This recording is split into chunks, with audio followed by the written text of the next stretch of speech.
For this class, we don't need to get into these advanced topics, but I think it's important that you've seen them and are aware of what they do inside of Java.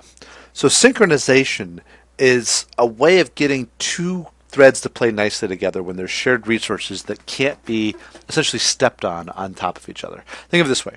If two people are painting a room, you can't have them painting the ceiling and the walls at the same time because they're going to, especially around the edges, get kind of messed up and mucky.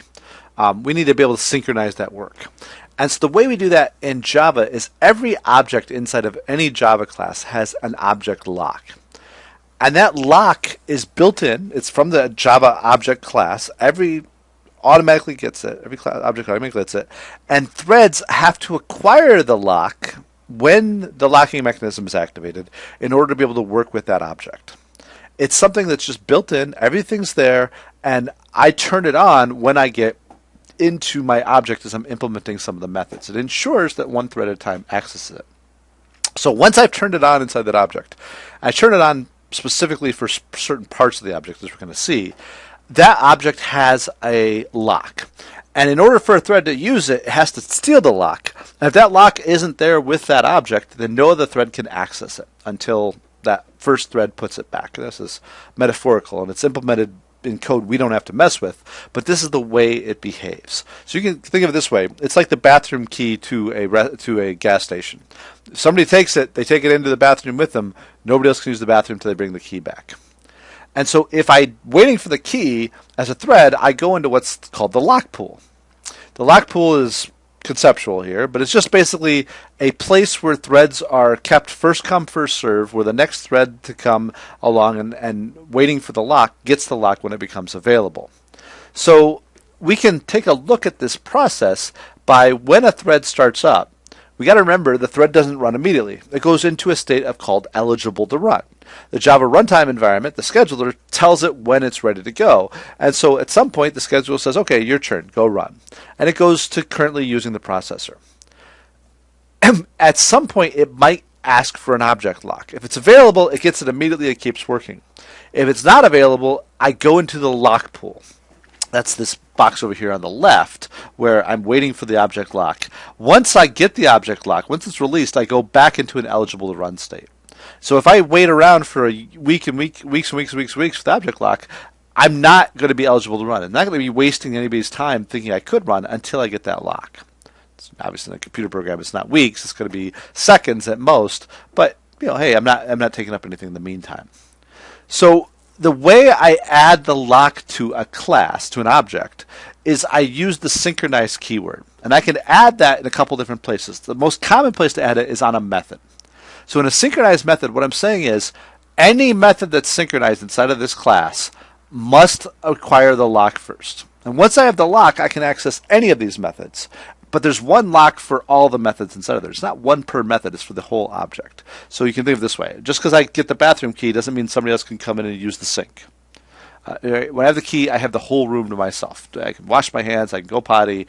I can use the air dryer, whatever's going on inside of there. So the alternative is I can use a synchronized block, which mostly functions the same way, but instead of locking the whole method, it just locks some limited number of lines of code inside of the method. And typically, you have synchronized on this as the object that's being locked. It's possible to lock on another object, but uncommon inside of there. So why do we have a synchronized block? Well, in some classes, I might have a lot of work that's being done, and not all of it needs to be locked. So what I can do is, like in this case, I have some attribute, which is some regular attribute that's outside of there. And then when I call this method, I create a variable to have a local copy of this. I copy the value over locally, and then I do whatever work I want to do later on after I've released the lock. So as long as I'm outside of the synchronized block, other threads can access this object. That object can continue on and do its work. Now, this is really uncommon, but I wanted to show you the language capability that you can see inside of there. So, as we said, even if we have two objects of the same class, an instance of the same class, the lock is on the object level. It's not on the class level. So it's not like you're a bunch of students out there watching this video. Because one of you is watching this video, it's not locked to everybody else. Because you're watching the video doesn't mean no other students can go to work or play with their family or anything like that. We don't have to all be doing the same thing at the same time. Each class has a bunch of different objects. Each object gets to do its own thing at different times. So just because a thread grabs class A's lock doesn't mean class B has lost its lock. Somebody else can go and access class B. So past that, we also have this idea of events. So we want to be able to categorize when an object has to respond after something else has happened inside of there. And we use an object in this case as a mediator between the different things that are going on. So beyond mutually exclusive access, we can have an object come in and say, okay, I want to wait until something interesting happens, and this object is the smart person who knows when this interesting thing is going to happen. So a thread calls a method. That method can choose to make that object wait. So you go into a restaurant, you've got your whole life planned ahead of you, but if you want food at that restaurant, that maitre d' says, you wait at the bar, okay? And you have to wait at that bar until they say, hey, time's up, now you can eat. And so you've essentially given over your whole life over to that restaurant for the time that you're waiting to eat and whatnot there. That's exactly what happens inside of threads. We have a wait method inside of a thread. So when I call a method to the restaurant class and I say, request a table, what can happen is if there's no tables available, it will tell me, as you can see down here in big text, to wait.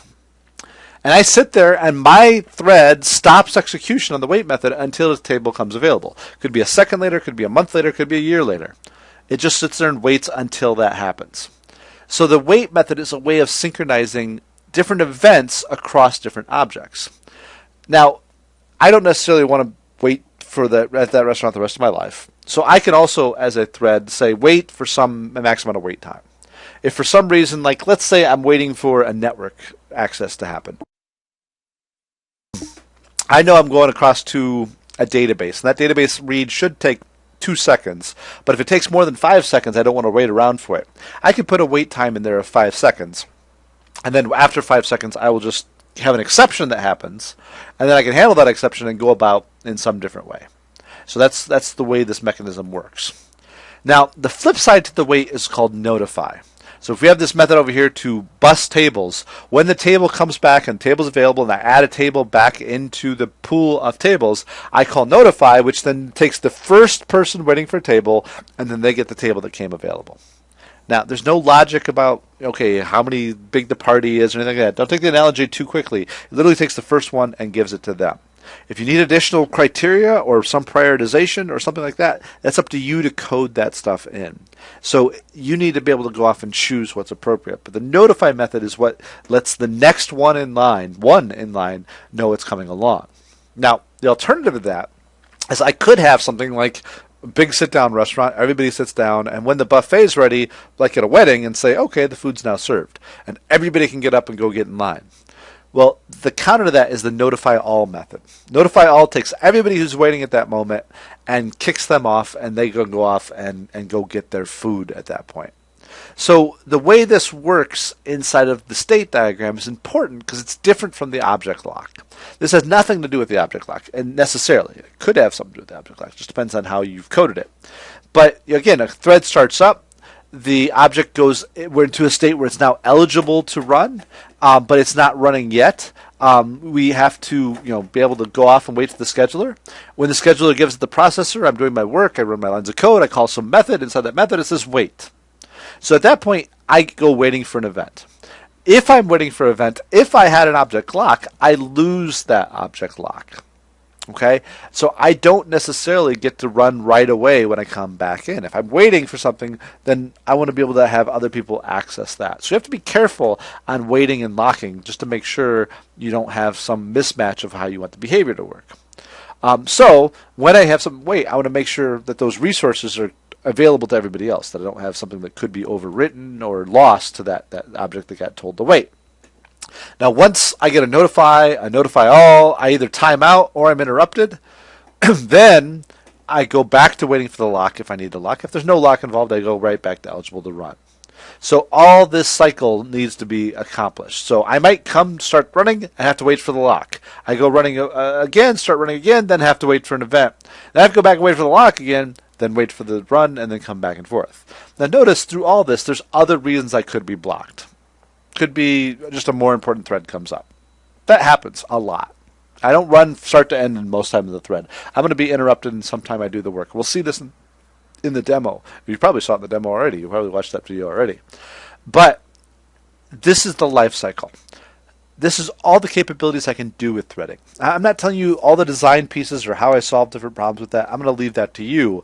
I just want you to see the tools that are available and things that you can do.